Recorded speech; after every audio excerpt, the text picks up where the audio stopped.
Hi all, welcome to football arena. അടുത്ത റൗണ്ടിൽ അർജന്റീനയുടെ എതിരാളികൾ കേപ്പ് വെർദെയാണ്. ജൂലൈ 4-ാം തീയതി പുലർച്ചെയാണ് ഈ മത്സരം നടക്കുക. അർജന്റീന വിജയിച്ചുകൊണ്ട് മുന്നോട്ട് പോകും എന്നാണ് അർജന്റീൻ ആരാധകർ പ്രതീക്ഷിക്കുന്നത്. പക്ഷേ ഈ വേൾഡ് കപ്പിൽ എല്ലാവരെയും ഞെട്ടിച്ച ഒരു ടീമാണ് കേപ്പ് വെർദെ. ഒരൊറ്റ തോൽവി പോലും അവർ അറിഞ്ഞിട്ടില്ല. ഉറുഗ്വ, സ്പെയിൻ എന്നിവരെല്ലാം സമനിലയിൽ തളക്കാൻ കഴിഞ്ഞിട്ടുള്ള ഒരു ടീം കൂടിയാണ് കേപ്പ് വെർദെ. ഏതായാലും അവരുടെ താരമായ നുനോ ഡാ കോസ്റ്റയോട് മെസ്സിയെ നേരിടുന്നതിനെ കുറിച്ച് ചോദിച്ചിരുന്നു. അതിനുള്ള ഒരു മറുപടി അദ്ദേഹം നൽകിയിട്ടുണ്ട്. അതായത് മെസ്സി PSG-യിൽ കളിച്ചിരുന്ന സമയത്ത് ഫ്രാൻസിൽ താൻ മെസ്സിക്കെതിരെ കളിച്ചിട്ടുണ്ട്, അദ്ദേഹത്തെ നേരിട്ടിട്ടുണ്ട്.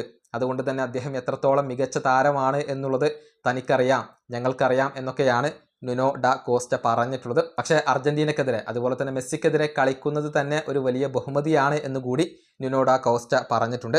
അദ്ദേഹത്തിൻ്റെ വാക്കുകൾ ഇങ്ങനെയാണ് വരുന്നത്: മെസ്സി PSG-ക്ക് വേണ്ടി കളിക്കുന്ന സമയത്ത് ഞാൻ ഫ്രാൻസിൽ വെച്ചുകൊണ്ട് അദ്ദേഹത്തെ നേരിട്ടിട്ടുണ്ട്.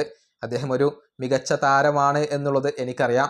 ലോകത്തെ ഏറ്റവും വലിയ സ്റ്റേജിൽ ഏറ്റവും മികച്ച താരങ്ങൾക്കെതിരെ കളിക്കുക എന്നുള്ളത് തന്നെ ഞങ്ങളുടെ സ്വപ്നമായിരുന്നു. അതുകൊണ്ട് തന്നെ ഇത് ഞങ്ങളെ സംബന്ധിച്ചിടത്തോളം ഒരു ബഹുമതിയാണ്.